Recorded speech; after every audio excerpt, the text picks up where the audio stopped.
पृथला विधानसभा क्षेत्र से कांग्रेस प्रत्याशी व पूर्व विधायक रघुवीर सिंह तेवतिया को पृथला ब्लॉक समिति के दर्जनों मेंबरों ने अपना समर्थन दे दिया है।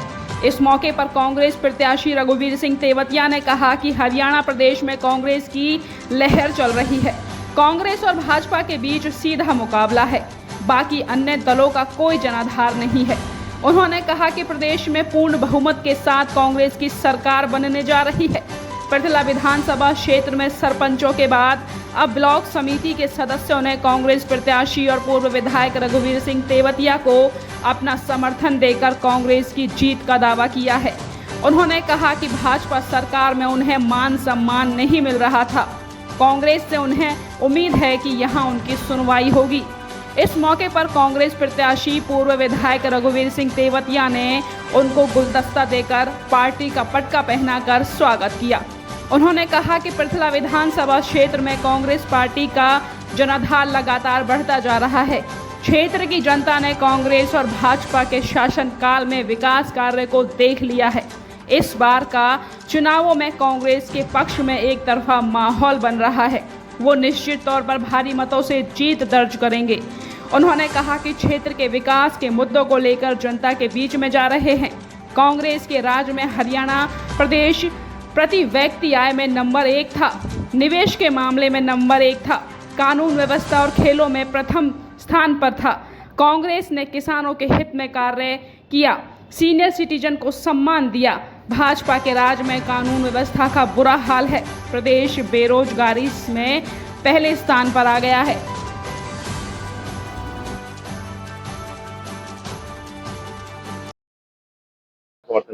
देखा, मैं आपके माध्यम से मैं पूरी जनता को, पूरे पृथला विधानसभा क्षेत्र को बताना चाहता हूँ, जो भी हमारे पास सरपंच साहब जितने भी 38 गांवों के समर्थन दे के गए थे, वो सरपंच कहीं ना कहीं उसमें घुटन महसूस कर रहे थे। बीजेपी में उनके हाथ बांधे हुए थे, उन पे लाठियां तक बरसाई थी। सरपंचों के साथ और किसानों के साथ बीजेपी सरकार ने बहुत बड़ा और बहुत बुरा व्यवहार किया था। उस व्यवहार के चलते विकास कार्यों के लिए इनको एक बंदिश इनके गले में डाल दी गई कि भाई 5 लाख से अधिक के काम नहीं कराए जाएंगे।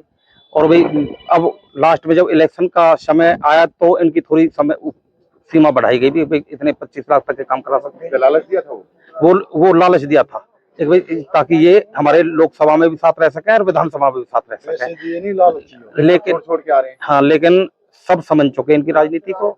ये लोग घड़ियाली आंसू बहाते हैं और अपना मौका परस्त आदमी है, ये मौका निकालना चाहते हैं। 10 साल इन्होंने इसी प्रकार से जनता को बहका करके, इमोशनल करके इन्हें ठग लिया है जनता को। लेकिन अब जनता इनके ठगाई में नहीं आने वाली है।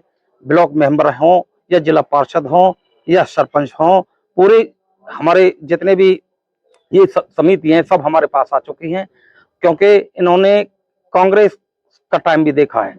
हमारा पृथला विधानसभा सन 2009 में अस्तित्व में आया था, अलग विधानसभा बनी थी और उस विधानसभा में हमारे सबसे पहले रघुवीर सिंह तेवतिया जी पृथला से विधायक चुने गए थे।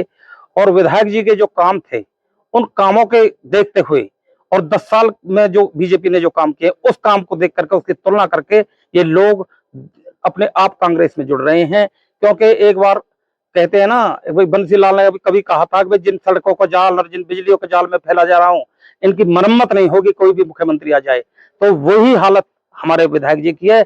जो रघुवीर सिंह तेवतिया ने जो सन 2009 से लेकर सन 2014 तक जो विकास कार्य किए, जो रोजगार दिए, तो वो मरम्मत भी नहीं हो रही है।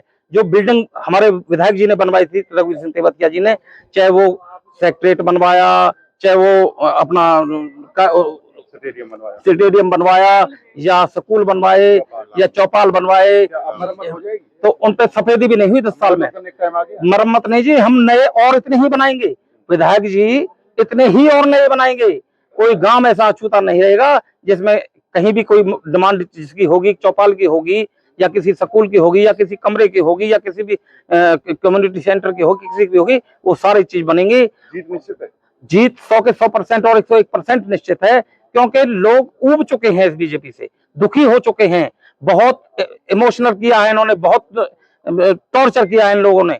ये लोग, ये संघ के जो लोग हैं, इनने इस देश को बर्बाद करने की और इन्हें परेशान करने की कसम खा चुके हैं। ये और इनकी बहुत हमने 10 साल इनका झेल लिया है। अब इन्हें इनका मुंह तोड़ जवाब देंगे इनकी गुस्ताखी का, जो इन्होंने गुस्ताखी हमारी जनता के साथ और हमारे क्षेत्र के साथ करी है। इनने हमारा भेदभाव किया है और हमारे पलवल जिले को तो इन्होंने बिल्कुल लूट के रख दिया है। आज देखो, छोटी सी बारिश होती है, हमारे निकलना दुर्भर हो जाता है। पृथ्वी विधानसभा में इतना बुरा हाल है, 90 की 90 विधानसभाओं के सबसे घटिया अगर विधानसभा है तो हमारे पृथ्वी विधानसभा है। और हमें आंसुओं से और रो करके मेरी घरवाली विधवा हो जाएगी, मेरे बच्चे अनाथ हो जाएंगे, इस तरीका के भाषण दे करके, इस तरीका के रोल करके रो करके जो सत्ता हत्या ली थी ना हमारे विरोधियों ने, आज उनको अब तो जनता समझ चुकी इनकी कहानी को। अजी ये तो अब तो पूरे हरियाणा में रो रहे हैं। बीजेपी वाले कहीं तो टिकट कट रही है, कहीं रामविलास शर्मा रो रहा है, कहीं कोई रो रहा है। ये रोने की राजनीति अभी जनता समझ चुकी है। मैं कह रहा हूँ मैं जीतूंगा, पता कर लीजिएगा, सर्वे करे। विधायक जिस तरह से जनप्रतिनिधि आ रहे हैं, ब्लॉक मेंबर, जनता वोट काटू, उनको वोट देने को तैयार नहीं। जो मुकाबला होगा हरियाणा में, थोड़ा बहुत मुकाबला तो कहीं नहीं है, एक तरफा कांग्रेस की सुनामी है, लेकिन वो भाजपा होगी दूसरे नंबर पर। लेकिन हमारे हल्के में वो भी नहीं है, ये मुकाबला ही नहीं है, क्योंकि जनता ने देख लिए 5 साल का हमारा भी काम देखा, क्या कार्यशैली है। 5 साल के बाद जो आज भाजपा के प्रत्याशी हैं उनका भी 5 साल का कार्यकाल देख रखा है। उसके बाद जो आज समर्थन दे रखा था पीछे रावत साहब, उनका भी कार्यकाल देख रखा है। तुलना करने के बाद ही जनता समर्थन दे रही है। एक तरफा चुनाव है, कहीं कोई मुकाबला नहीं। जिस तरह से पार्षद, ब्लॉक मेंबर और ये सरपंच आ रहे हैं, क्या इनको भाजपा में सम्मान नहीं मिला तो कांग्रेस तरफ रुख कर दिया इन्होंने?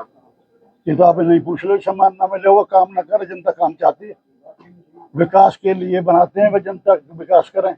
अब जब इनको विकास के लिए फंड भी ना मिल रहा, काम ही ना कर रहे, तो भाई जनता तो नाराज होगी। जनता की वजह से ये आ रहे हैं। जब ये लोग, जनता नाराज होगी तो ये तो यहाँ देखेंगे जहाँ से आसार उम्मीद होती है, क्योंकि 10 साल का इन्होंने राज देखा है भूपेंद्र हुड्डा जी का, और 10 साल का खट्टर साहब का, उसमें तुलना कर दिए। हुड्डा साहब के राज में प्रति व्यक्ति आय में नंबर 1 था हरियाणा, प्रति व्यक्ति निवेश में नंबर 1 था, कानून व्यवस्था में नंबर 1 था, खेल खिलाड़ी में नंबर 1 था, किसानों के मसले में नंबर 1 था। कितनी ऐसी चीजें जिसमें नंबर 1 था। और आज देख लो, कानून व्यवस्था में सबसे ज्यादा बेकार है। बेरोजगारी पूरे देश में कोई राज्य है 36% सबसे ज्यादा बेरोजगार वो हरियाणा में है।